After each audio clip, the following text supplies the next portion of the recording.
I guess what I can say first, for all of you who don't know who I am, my name is Henrik Palmgren, I come from Sweden, behind the website Red Eyes Creations. We do radio programs and news updates, tons of other stuff as well. Very thankful for Karen for inviting me. This is my first public talk, by the way, so thank you for Karen for giving me the opportunity to present some of the information about some of this stuff. And I'm going to move quite fast through some of the information, so hopefully you'll be able to keep up. I have tons of slides to show you in terms of the hidden roots of the European Union. There's lots to say, obviously, so much to say, so much information. I will do my best to give you an idea of what we are talking about here. I've chosen to focus on a few things. Mythology, symbols, the founding fathers, the official and unofficial origins, pretty much, of the European Union. The Roman Catholic connection, symbolism of the treaties of the European Union. And all these symbols you see down here obviously are connected to what I'll be talking about. IHS, Jesuits, the international pan-European movement or union, the Knights of Malta, a little bit on Freemasonry, a little bit on Zionism as well. There's a lot of connections here that there's just simply not time to go into. But these are all part of it. The House of Habsburg right there, the Vatican, the Holy See, and the British royal family a little bit as well is some of the things that I'll be touching upon. But let's begin at the beginning of the story, Europa, and talk about the mythology pretty much, and see where the story begins. It goes like this pretty much, that Zeus, king of the gods, saw Europa gathering flowers at the sea. He fell in love with her. He transformed himself into a form of a magnificent white bull and appeared at the seashore where Europa was playing. The great bull walked gently over to where Europa stood. She put flowers around his neck, climbed upon his back, overcoming her fear of the great beast. Suddenly the bull rushed out to the sea, abducting Europa. Zeus took Europa to the Mediterranean island of Crete. And there Zeus cast off the shape of the white bull and back into his human form made Europa his lover. Europa became the first queen of Crete and had by Zeus 3 sons, one of these being King Minos of Crete. She later married the king of Crete, who adopted her sons, and she was worshipped under the name of Helotia in Crete. Zeus also represented, or reproduced rather, the shape of the white bull in the stars. Today we can recognize its shape as the constellation of Taurus. And university professor from Munich, Michael Rappengluck, believes that Taurus is represented in a cave painting at the Hall of the Bulls in the caves at Lascaux in France, dated to roughly about 15,000 BC, which he believes is accompanied by a depiction of the Pleiades.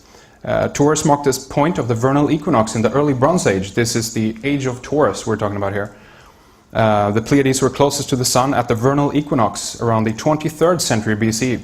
In Babylonian astronomy, the constellation was listed as the heavenly bull.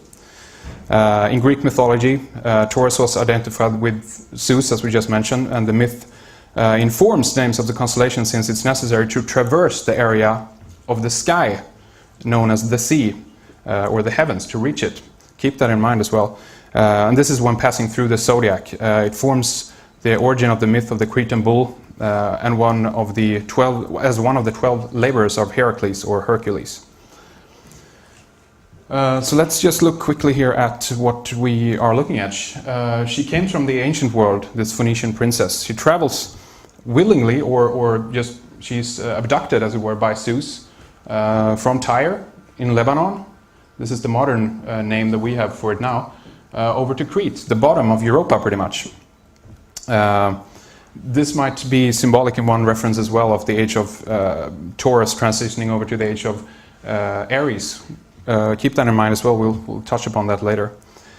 So she came from the land of Canaan, the ancient world. She was a Phoenician princess, as I mentioned today, Tyre in Lebanon. There's a very interesting connection in terms of Tyre as well when it comes to something called Tyrrhenian purple, or royal imperial purple. And there's actually a relationship between the the Minoans of Crete and the Tyrrhenians, and how this was extracted, but we don't have simply time to go into that right now. So here's Europa, the Phoenician princess, the goddess, if you will, depicted on an old map. This is known as theurgy in some circles. You take the goddess, you take some heavenly image in a way and place it over to the physical, onto the physical land itself. And this is kind of representing the completion of that. Allegedly, Charlemagne also was the one who dubbed the continent after Europa. So what's in Crete? As I mentioned, we have the Knossos Palace, magnificent building, sometimes referred to as the Knossos Palace of King Minos, sometimes just called the Labyrinth. I think there's similarity in terms of the words Knossos and Gnosis, or knowledge, if you will. Interesting side note there. And even the idea of the labyrinth could be a veiled term for the brain, actually, if you look at it that way, from the outside, with its all these little shapes and pathways and neural networks, even in one way. So it could be implying intelligence or reasoning or thought, if you will. But look at the snake goddess here. That's what's interesting in this too. This is a Minoan statuette from around 1600 BCE. She's holding two snakes in her hands, in some way implying that she is mastering the snake, in that sense. Could also be knowledge of DNA, by the way. She has a bare breast. This will come up later. Keep that in mind. And just as a side note, here is actually a runestone from Gotland in Sweden, where I'm from, that is very similar. I don't know if everyone can see that. It's down at the bottom there. Very similar to this goddess as well, obviously, holding two snakes and so forth. There is a relationship between many Norse ancient civilizations and the Middle Eastern civilizations as well, I believe. And just to kind of emphasize our point further, Will Durant, who wrote the book The Life of Greece, The Story of Civilization in 1939, said about the Minoan civilization that it's the first link in the European chain, and that just kind of just emphasizes our point of what I'm trying to get to here in that sense. So let's look at the etymology of Europa. She's a watcher in a way, you can say. Eur, meaning broad or wide. Op or opt or opa means eye. So in one way she has big eyes, she's wide gazing, she has intelligence, she's open-minded. In one way she's enlightened because she has these big eyes, as it were. You can even see the kind of bug-eyed look that statue has right there. Pretty creepy, but interesting. The question is then if we can look at Eve actually in the same way. I call her another kind of snake goddess because of the fact that she has a relationship with the snake. She gains knowledge by eating from the fruit or the apples from the tree of knowledge of good and evil. So the question I pose here is Eve Europa, because the idea of the Minoan statuette there is that she is probably a depiction of Europa. That same legend is carried over into Crete. So I believe that statue actually is Europa in that sense. And the relationship is to Eve here, the snake goddess of gnosis, Gnostic knowledge, etc.